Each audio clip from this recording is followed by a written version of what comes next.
טוב, זהו סרטון איך מפרקים מחליפים אטם בניאגרה של פלסון. דבר ראשון, יש לסגור את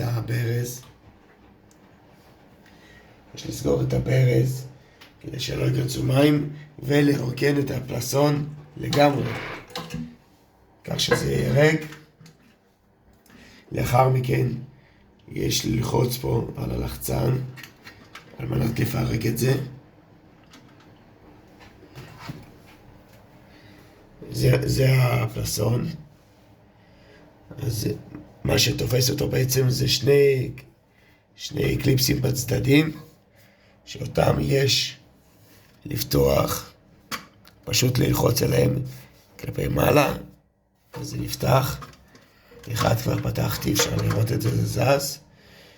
אחד נוסף, עכשיו קצת לסבב אותו, וגם אותו להרים טיפה יותר למעלה, וזה יוצא החוצה.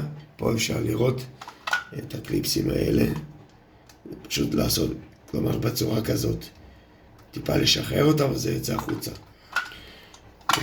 וזה האטם, אפשר בקלות למשוך אותו פה, והנה הוא יוצא. זהו, זה כל הסיפור.